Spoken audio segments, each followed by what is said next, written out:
Ada 3 malam yang dimaksudkan oleh Yohanes Salib, yaitu bagaimana saat keberangkatan, yaitu kita melepaskan dari keinginan-keinginan indrawi, atau kita bisa mengatur keinginan-keinginan indrawi kita, nafsu-nafsu kita, sehingga pelan-pelan kita akan melihat bahwa semua apa yang bisa kita nikmati lewat panca indera kita itu menjadi suatu hal yang biasa. Tidak lagi kita kejar secara berlebihan. Oleh sebab itu, hal tersebut akan menjadikan kita melihat semua yang indrawi, yang dunia ini secara samar-samar. Itulah yang dimaksud oleh malam dalam saat keberangkatan, di mana kita sudah mulai menghilangkan nafsu-nafsu kita akan keinginan-keinginan indrawi atau duniawi.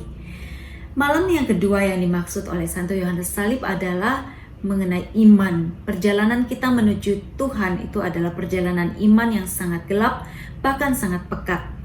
Kita lihat bagaimana seringkali banyak orang yang beriman, yang mengikuti Tuhan, yang sudah berbuat baik, dan terus hidup tulus di hadapan Tuhan, mengalami masih banyak begitu hambatan-hambatan ataupun kesulitan-kesulitan dalam hidup yang seringkali kita anggap sebagai suatu penderitaan. Namun perjalanan rohani, perjalanan iman, seringkali kita tidak mengerti bagaimana Allah sedang membentuk kita, memproses kita, melepaskan kita dari kelekatan-kelekatan yang tidak perlu, supaya kita sungguh-sungguh dapat bertumbuh di dalam harapan dan kasih. Dengan tetap bertekun, walaupun di dalam segala macam penderitaan yang seringkali kita tidak pahami mengapa terjadi, maka kita sebenarnya sedang semakin dikuatkan di dalam iman, dan juga bersamaan dengan itu harapan kita kepada Tuhan akan janjinya yang digenapinya itu semakin juga diperkuat. Dengan demikian kita pun akan semakin mengasihi Tuhan walaupun kita tidak mengerti. Malam yang ketiga adalah tujuan, yaitu tempat kedatangan Allah sendiri. Apa yang mau kita tuju adalah Allah yang melampaui apa yang dapat kita pikirkan, dapat kita indrai. Allah lebih besar dari segala kemampuan kita untuk melihatnya dan memahaminya. Oleh sebab itu, ini juga disebut malam atau ketidakmengertian kita. Namun inilah yang mau kita tuju. Inilah saat fajar di mana mulai tampak di situ buah-buah dari persatuan, di mana setelah melewati banyak proses penderitaan yang melepaskan kita dari segala macam kelekatan, dan akhirnya kita bisa melihat betapa indahnya proses yang sudah kita lalui. Dan di situ kita mulai dapat bersyukur bahwa ternyata Allah tidak pernah meninggalkanku. Dengan segala macam kesulitan, Allah tetap menopang aku hingga aku sampai di sini saat ini. Dan di sini aku sudah mulai dapat mengalami kebahagiaan yang sejati. Kebahagiaan karena Tuhan yang sungguh-sungguh dapat kita terima. Hanya Allah lah yang sungguh nyata di dalam hidup kita. Sebenarnya segala sesuatu itu berubah dan segala sesuatu dapat hilang. Namun hanya Allah lah yang tidak pernah meninggalkan kita dan tidak bisa hilang dalam kehidupan kita. Oleh sebab itu, tujuan perjalanan kita adalah suatu tujuan yang sangat pasti, yaitu Allah sendiri, yang dapat kita pahami lewat iman, harapan, dan kasih. Lalu apa yang dapat kita lakukan ketika kita sedang mengalami proses yang panjang di dalam iman yang gelap? Seringkali membutuhkan sahabat di dalam perjalanan kita. Sahabat rohani yang juga punya pengalaman-pengalaman iman yang sama sebelumnya. Bagaimana melewati lorong-lorong yang gelap dalam proses ini. Dan terutama kita mempunyai sahabat rohani yaitu para santo santa, dan khususnya dalam hal ini ajaran Santo Yohanes Salib sangat menolong orang yang sungguh-sungguh mau maju dalam hidup rohani.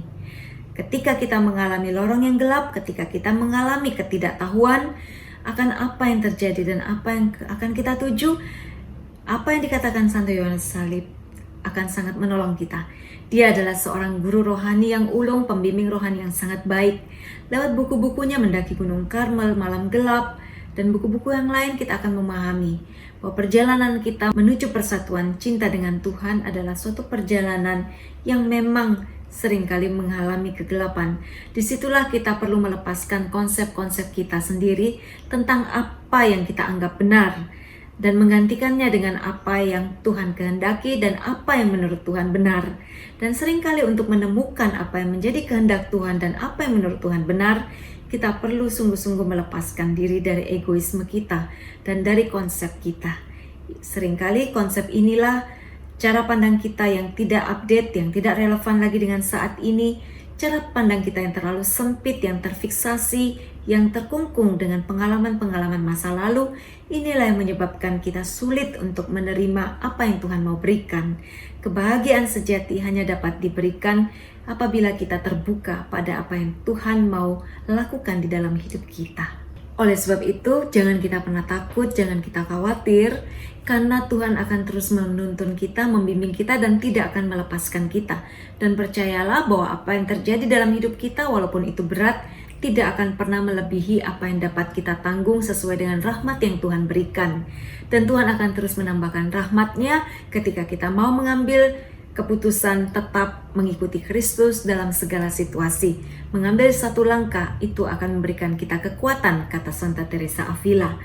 Jangan mundur apapun situasi yang sedang kita hadapi, karena apa yang kita mau perjuangkan, apa yang kita sedang lakukan untuk mencapai persatuan cinta dengan Tuhan tidak dapat dibandingkan atau digantikan dengan apapun juga yang dapat kita terima di dunia ini.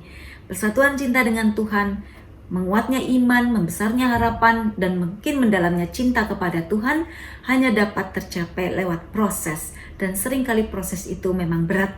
Oleh sebab itu, tetaplah bertahan dalam segala situasi dan Tuhan akan menyertai senantiasa dengan rahmat-Nya. Jangan takut, jangan mundur, jangan menyerah sampai kita sungguh-sungguh mengalami persatuan dengan Tuhan, sampai Tuhan menyelesaikan prosesnya, menggenapi rencananya dalam hidup kita.